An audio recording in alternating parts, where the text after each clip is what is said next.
everybody, my name is Chisa Morizu and this is my PowerPoint presentation on prostitution. I hope you enjoy my presentation. Thank you.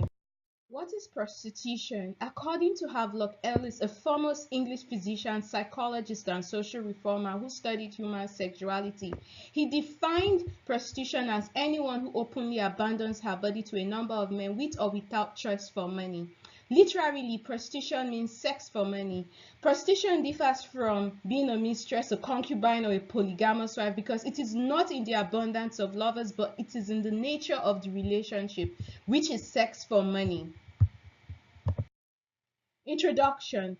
Take a drive along Bissonnet Street between Beltway 8 and Southwest Freeway. Bissonnet Street is located in Southwest Houston, especially in the late or early hours of the day, and you would see the harsh reality of prostitution in Houston, Texas. On the faces of these young girls or women, you see poverty, abject poverty, you see lack of proper education, and you see faces. Some of them are drug addicts who turn into prostitution to fuel their addiction. You also notice that some of these women on the streets are actually violated. They were forced into prostitution by pimps or through human sex traffickers.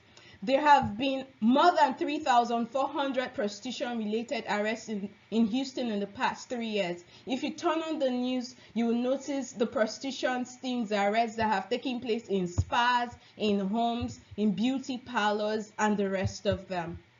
Prostitution is a crime in Texas and in most states of the United States, except some counties in Nevada. The statute that provides for or lists prostitution as a crime in Texas is the Texas Penal Code under sections 43 subsection 2 to section 43 subsection 6. It defines prostitution as a person who commits an offense if in return for receipt of a fee, the person knowingly offers to engage or engages in sexual conduct or solicits another in a public place to engage with the actor in sexual conduct for hire. It also statutorily defines prostitution as engaging, managing, financing any act of sex in exchange for money. The key word is exchange for money or compensation, or exchange of money with compensation. Now, pimps managing a prostitution enterprise, it's also a crime in Houston, Texas, or in Texas as a whole. Statutory definition of compelling prostitution. Now, it's also a crime, right? If the person knowingly causes by any means a child younger than 18 years to commit prostitution, regardless of whether the actor or the defendant knows the age of the child at that time. Whether you know the child is younger than 18 years, ignorance is not a defense in this situation. You will still be convicted for the crime of prostitution when you engage in a sexual act in exchange for money with a child younger than 18 years. Now, there are various classifications of the crime and penalties of prostitution. It's a class B misdemeanor when this is the first time, the person is the first time offender.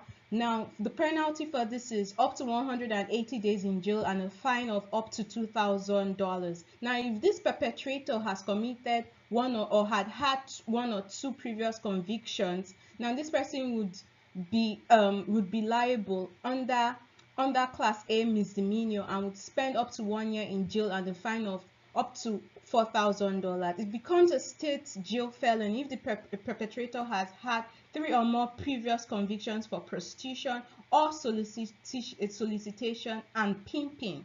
Now, the penalty for a state jail felony is 6 months to 2 years in a state jail facility and a fine up to $10,000. It becomes a third-degree felony where the person or the owner of the prostitution enterprise or if you are financing or controlling or managing a prostitution enterprise with 2 or more prostitutes, now you will be sentenced up to 10 years in prison and a fine up to $10,000. Now, it becomes a second-degree felony if the person solicited is younger than 18 years, regardless of the fact that you knew or you did not know that this child was younger than 18 years, you now spend up to from 2 to 20 years in prison with a fine up to $10,000. It becomes a first-degree felony if at least the owner or the manager or the financier of this prostitution enterprise has 2 or more prostitutes where at least one of them is under the age of 13 years. Now, the penalty for this offense is 5 years to life in prison and a fine of up to $10,000. Defenses to the crime of prostitution. You have the defense of intoxication, whereby the defendant said they were under the influence of drugs and alcohol. You have the defense of entrapment. Entrapment happens when an undercover police officer imitates or, dresses up as a prostitute to entrap solicitors or customers or pimps.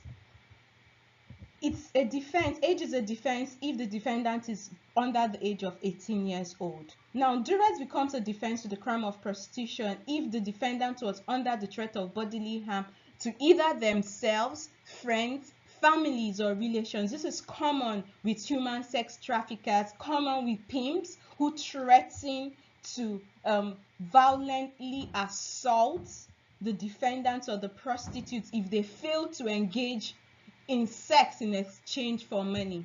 Now, when no money was received for the sexual contact, this is a defense to the crime that it was a mutual agreement, there was no money exchange, it was just a mutual sexual act. In this situation, that's a defense to the crime of prostitution. Now, lack of knowledge. Lack of knowledge is also a defense to the crime of prostitution because, yeah, you didn't even know that money was exchanged behind your back for you to have sexual relations. So that's a good defense to the crime of prostitution. Reasons for prostitution. The fundamental reason for prostitution for most people engaging in prostitution is the economic factor. Poverty, unemployment, lack of education. These people are poor. Most of them are poor, and the only way they can get money, according to them or in their hearts or in their minds, is engaging in sex for money. Under the geographical factor, some countries have legalized prostitution. Countries like Costa Rica or Denmark or Netherlands, these countries have legalized prostitution. So in that situation, prostitution is not a crime. Other factors that people claim as the reasons for prostitution is, for example, these people have been sexually abused as children and they have low self-esteem or have low regards for their body. And what do? They sell their body for sex. Also, drug addiction. Most drug addicts sell their body for money in exchange of money to finance their drug addictions. Some family issues. Some people belong to families or belong to a social or a community where sex for money is the norm, so they engage in prostitution in those areas. Arguments for and against prostitution. In this situation, people argue for prostitution, saying sex work is here to stay, is one of the oldest professions in the world. Why don't we legalize it, put health and safety legislations in place to protect the sex workers, their patrons, and in return the public at large? They also argue that legalizing it would also decrease STDs. It would also prevent violence or attacks against sex workers. It would give them dignity in their work. They also argue that it is a private matter, that what they do with their body is nobody's business. It is a victimless crime and the act is consensual, so nobody is suffering for it. They also argue that prostitution flourishes in the black market and more evil is perpetrated as a result, and criminalizing it, making it illegal, encourages human trafficking. Those against the legalization of prostitution argue that any law that legalizes any profession that empowers the dehumanization of women is evil, plain and simple, that it is immoral. Why would you encourage any occupation whereby women are violated, women are abused, women are forced to do it against their will, that if they had other alternatives, they would not choose prostitution? Now, some people also argue that legalizing it alone would not do away with the drugs. It will not do away with the pimps. It will not do away with the traffickers. It will just give a legalized front for organized crime. The only thing that would happen, is why don't we educate these prostitutes? Why don't the government try and put things in place, to drag or to prevent these women from going back to the streets? Give them jobs, rehabilitate them. That way, prostitution, instead of legalizing it, educate these women, provide economic opportunities for them, and see, they wouldn't go back to prostitution. Now, this is my conclusion. Prostitution should not be legalized because it is downright degrading and would only encourage dehumanizing treatments and exploitation of sex workers. It would also increase human trafficking. Human trafficking, especially human sexual trafficking, is very high in Texas. We've seen we've seen or heard in the news about various cases where kids are picked up on the streets and sold in exchange for sex for money. Thanks so much for watching. My name is Chisom Orizu. Thank you.